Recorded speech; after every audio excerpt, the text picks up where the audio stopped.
Recutech je česká technologická firma, vyvíjející a vyrábějící unikátní a patentované protiproudé tepelné výměníky, které najdete v rekuperačních jednotkách po celém světě. Jsme přesvědčeni o tom, že digitalizace výroby jako jeden z klíčových bodů průmyslu 4.0 je podmínkou budoucího úspěchu na světových trzích.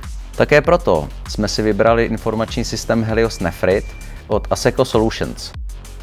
Ve výrobě díky speciálnímu modulu, který nám dodává a spravuje implementační partner Gatema IT, tak dochází k efektivnímu propojení informačního systému, jednotlivých technologických zařízení, práce robotů a našich operátorů.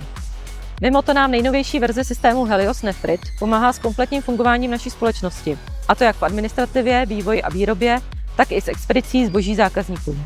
Například díky automatizaci rutinní práce se naši zaměstnanci mohou věnovat odborným a specializovaným činnostem s potenciálem osobního i profesního růstu, což nás jako firmu výrazně posouvá vpřed. Centralizovaná data z celé společnosti nám pak umožňuje vytvářet detailní reporty, které nesmí chybět u žádného důležitého rozhodování.